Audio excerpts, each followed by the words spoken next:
So the Gozito fly screen for the bifolds has arrived. We're just going to have an unboxing.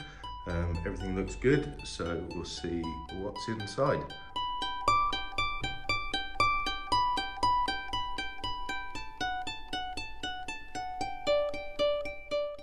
So using scissors carefully, because there are some cords apparently in here. Again, that's the fly screen, so being careful not to damage it or scratch the aluminium.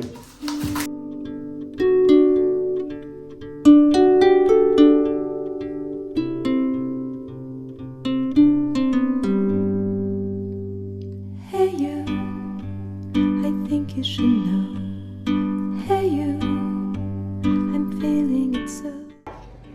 So taking the top or bottom rail, make sure that the cords run through the track, and then just line up quite simply this tail end from the jam, and using a rubber mallet, just tap that gently into place until it's in position.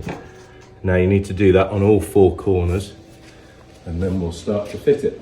So when we're fitting the other jam, which actually has the fly screen on it, you'll notice that you have your main guide wheels, and you then have a guide wheel that sits into this slot in the head and in the base.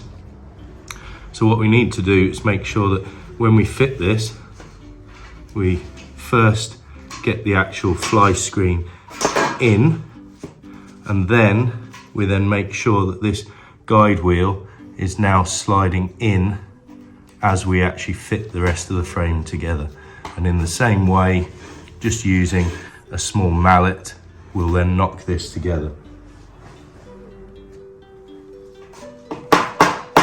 We're going to be fixing through these corners directly onto the bifold frame itself.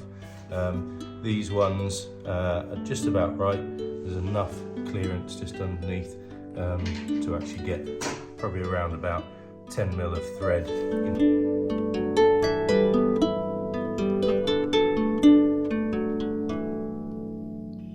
In the silence of my pain, you were there to shake some noise. When I cried, when I complained, you were there to bring me joy. Well, at least you tried, well, at least you shared. I'm with you for the ride.